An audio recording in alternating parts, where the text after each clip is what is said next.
Hi everybody. In this video I want to cover the Beowulf test. Make sure you have the corrected answers in case this material is going to show up on your final exam. You've had the grades for a long time. I've even spoken to some of you about your grades, and some of you actually have your test in hand. So if you turned it in electronically, grab a copy of that so you can make corrections to your test as we go over it. And so I know there were two versions of the test, and so I'm going to try to cue you by the section that I'm working on. And I'm working from test A, actually. So section 1 is identification, and I think if it's test B, the identification part is section 4. And this is the part where you have Grendel is the choice A, Wiglaf is choice B. So I'm just going to go down the column there. So descendant of Cain is A. So number 1 is A. 2 is F. 3 is H. 4 is M. 5 is C. 6 is J. 7, an evil, prideful former hero, is P. 8 is K. 9 is I. 10 is G. 11 is O. 12, the name of the sword loaned to Beowulf by Unferth, is R. 13 is L. 14 is B. 15 is D. 16 is N. 17 is Q, and the last one, King of the Danes, 18, is E. Okay, so that takes us to section 2, which is the fill in the blanks. And Beowulf begins with a funeral. That was the blank there.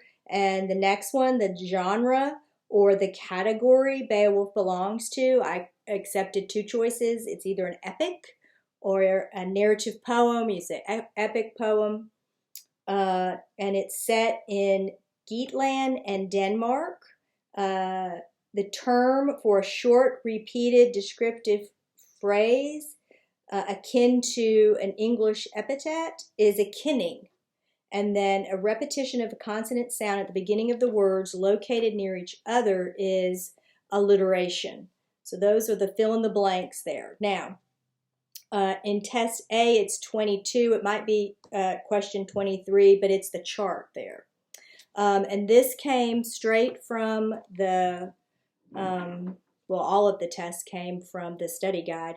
But here's the thing. So you had to have parallel items, and then your items could not be repetitive. So like a lot of you were talking about Beowulf's confidence, or you were talking about how he fought or what he fought for, and it just seemed like some of your answers were kind of made up, or you thought of one thing but you tried to change the language a little bit, but it was the same concept. So that was a 12-point section. I'm not going to take the time to go through point by point with that, because just look at your study guide. All right, section 3, the short answer.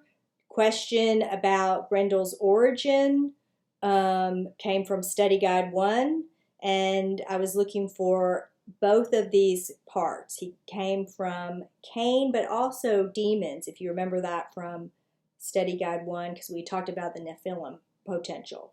The next question on test A is the one about what motivates Beowulf to risk his life to help people and a king he does not know. And there were 2 answers there, and this was from study guide 1 as well.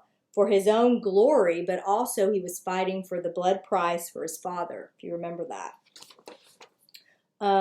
What action initiates the dragon's anger and fiery revenge? And this is from study guide 3. Remember the traitor slave took treasure from the dragon's lyre. And then also from study guide 3, what in what sense is Beowulf a Christian story? What symbolism or thematic elements link it to biblical tradition? Give specific examples. Most of you got this one, had to do with paying the blood price.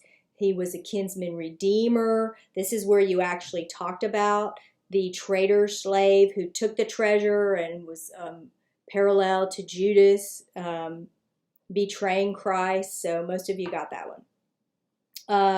List how Beowulf matures and changes both as a hero and in his own understanding of a hero's role. And the key here was to be specific. And so at first he was doing it for his own glory. He was doing it for treasure for himself. He was overly confident, not just confident, but overly confident. And then as the story progresses, he was wanting treasure for his people. He was wanting his people's safety. And if you remember at the end, he was actually sure that he was going to die, but he still fought despite fear. Now, it's question 30 on test A, but it has to do with how does Beowulf fit the epic tradition, and give at least 2 of the epic characteristics and or conventions present in the poem. And again, can't just make these things up. This was a handout that I gave y'all. Let's see if you can't. So this is very important. So epic characteristics of Beowulf, it covers a vast setting. He is a hero of noble birth and international renown. It credits the divine as a critical factor in his success. It records many deeds of valor. And these heroic deeds are recounted with objectivity. And then epic conventions. So those were epic characteristics. Conventions are the numerous catalogs. Remember, those are the lists. You get the genealogies. You get how the sword passed down from one generation to another, how somebody got the sword. The poem begins in media res. You have a lot of formal speeches and songs. Those are lamenting tragedies. We had extended similes, or the epic simile, also called a conceit, and then the use of the kinning. And we had many examples there of that. Ring giver, shepherd of the Danes, slayer of souls, master of battles. So this would be something that I would think would be beneficial to know for your final exam. All right, moving on. All right, now provide at least one example of the poet's portrayal of cowardice and its consequences in the epic. Again, most of you got this correct. One thing beginning in the book, I don't know if you remember this, there were no men in Heorot to fight Grendel. They were afraid, and so remember the people turned to idolatry.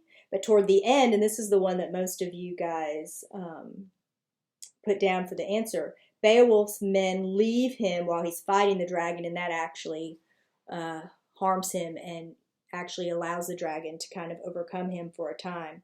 And then the next one, why do Beowulf's people bury the dragon's treasure with him, and what does it symbolize? Well, they're honoring him, and it's symbolic of that he is the weregild for the people. He is divine. He plays that type of Christ. On test A, the last short answer question was about Wiglaf and how he's an unlikely hero and why he would be a good successor. And this is also from Study Guide 3. He's untested, he's young, but yet he was very courageous. He was sacrificial in his actions, and he loved his king. Okay, last section is the vocabulary section, and this was the matching section. The terms start with mere was A, valor is B. So let me give you these. 34 is F, 35 is H, 36 is P, 37, a relative or blood relation, is G, 38 is O, 39 is K, 40 is J, 41 is L, 42 is M, 43 is C, 44 an alliance or peace agreement is Q, 45 is A, 46 is D, 47 is B, 48 is I, 49 is E, and the last one, a minstrel or poet, is N. So I hope this helped you. Again, if you have any questions, get in contact.